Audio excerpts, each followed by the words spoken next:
The city of Lviv in the west of Ukraine has so far escaped much of the conflict. Its population has more than doubled as Ukrainians flee the fighting.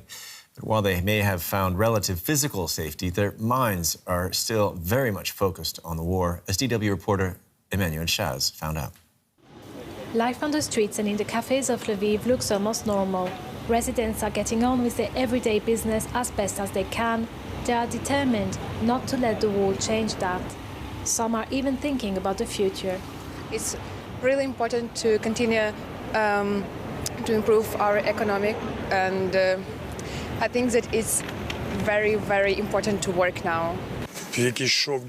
I was shocked the first 2 weeks of the war, then I came back to normal life. When people ask me why I don't use the bunker for protection, I say that I trust our army.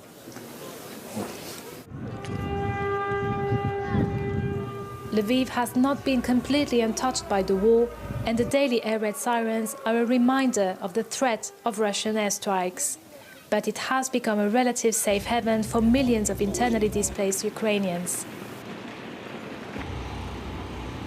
Our village of Torske in Donetsk was bombed the day before yesterday. We were forced to flee to the west.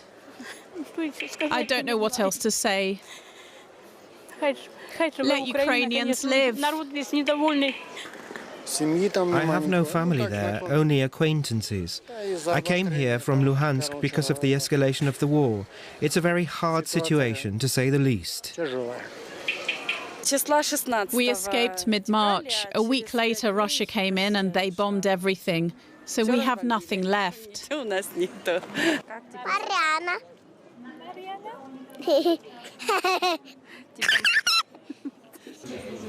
Hundreds of locals are helping out, like Irena, who comes in Lviv station every day.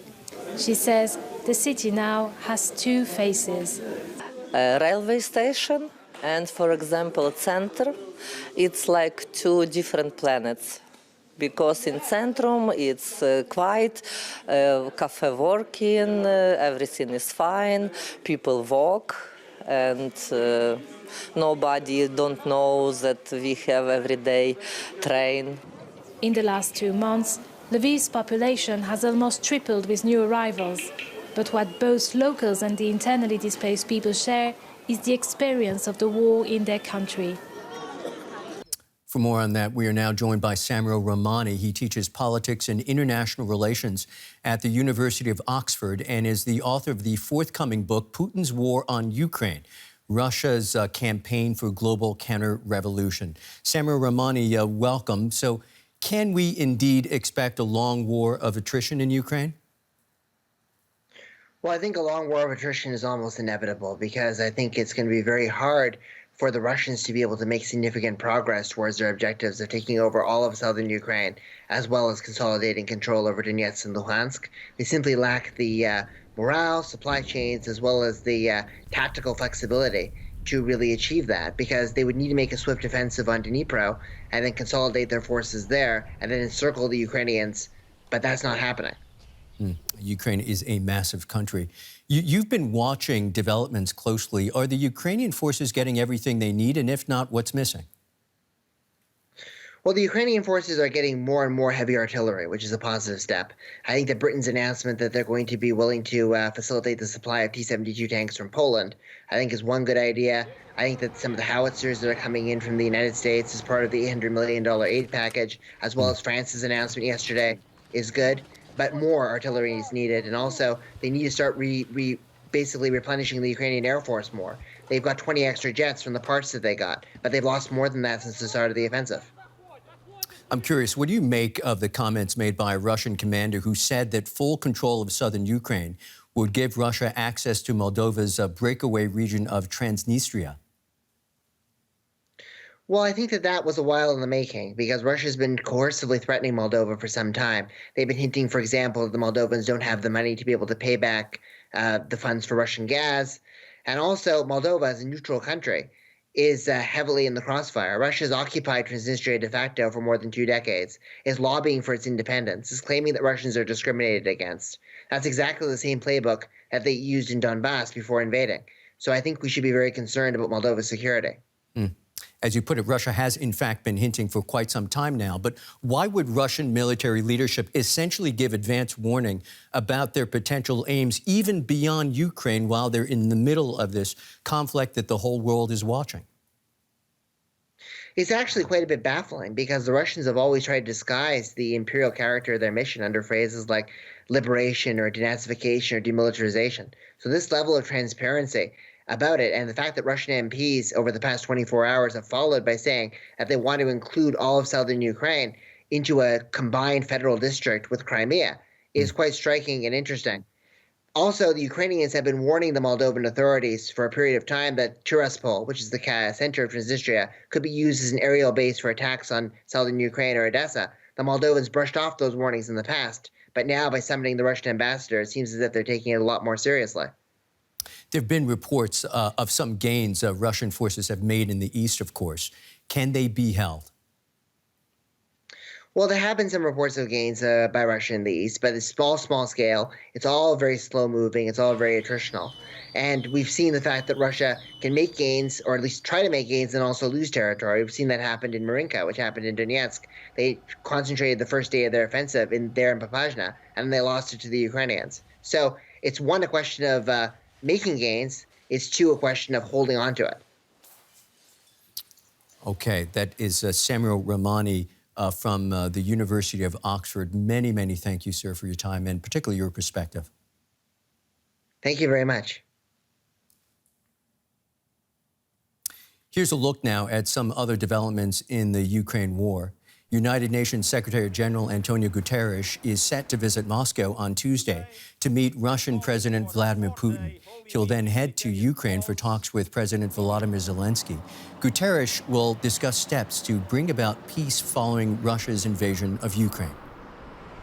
U.S. satellite images appear to show another mass grave in a cemetery east of Mariupol.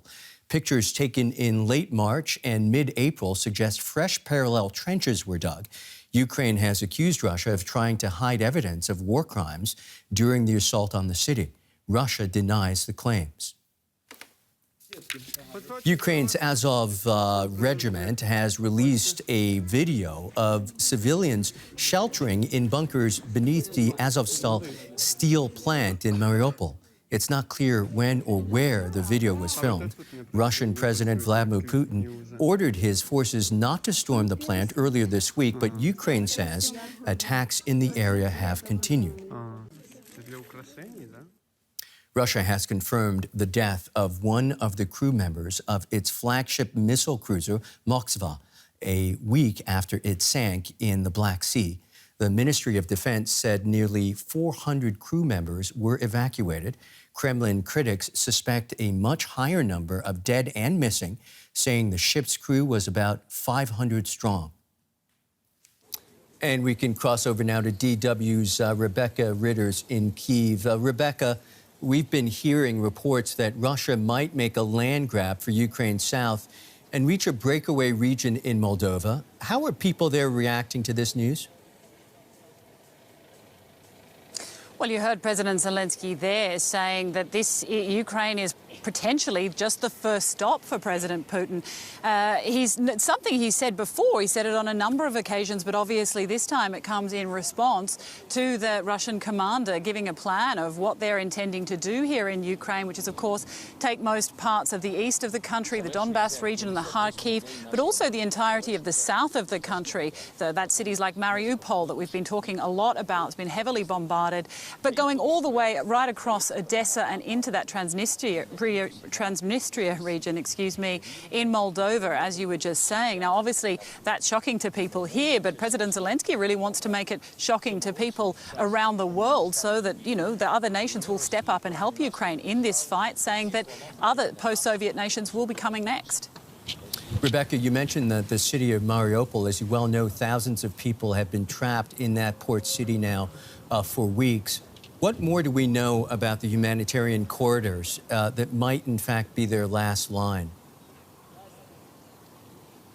Yeah, well, of course, the scenes coming out of Mariupol and the stories are just horrific. The humanitarian catastrophe that's unfolding there, Michael. It's still hotly contested. President Putin came out and claiming victory of Mariupol the other day, but Zelenskyy and Ukraine saying that it's still too early to call complete victory of Mariupol for the Russians. The Americans echoing those words. We've heard today that there's renewed bombardments at that Azov steel plant, which is the last remaining stronghold of those Ukrainian soldiers. There's around about 2,000, we believe, still fighting, still living underneath the tunnels, this vast tunnel network at that steel plant, as well as around up to 1,000 civilians also hiding out there. So their fate, it remains to be seen what their fate will be, but renewed fighting at that plant today. In terms of the humanitarian corridors, one was set up today. The Deputy Prime Minister of Ukraine saying that they were going to try to get a few thousand people out of that city. She warned to be careful for civilians to keep in mind that Russians are also trying to evacuate people out further east. And we've heard reports of around about 300 Mariupol civilians being taken to Vladivostok through Russian humanitarian corridors, so-called. And so she was warning people against being confused and looking out certainly for the Ukrainian ones. No word yet as to whether they have been successful, but we know in the past they are very tricky, very dangerous, and they often fail. This is the Orthodox Easter weekend, which both Russia and Ukraine celebrate. How likely is an Easter truce looking? Well, there were calls from the UN last week to create a humanitarian ceasefire over the Easter weekend. It is now Saturday. Easter started on Thursday. No signs of a ceasefire yet. In fact, we've seen an uptick in violence, heavier bombardments in the east. The city of Kharkiv seeing almost constant bombardments. The mayor of Luhansk saying the same thing there. Luhansk being in the Donbass. He said that's just almost completely under constant shelling over the weekend. And just in the last hour, we're actually hearing reports also of explosions, potential bombings in the city of Odessa, which has been preparing for an attack for some time, but has until now largely remained unscathed. So we are hearing of reports there. So definitely no ceasefire in sight this weekend. DW's Rebecca Ritter's. Many, many thanks, Rebecca.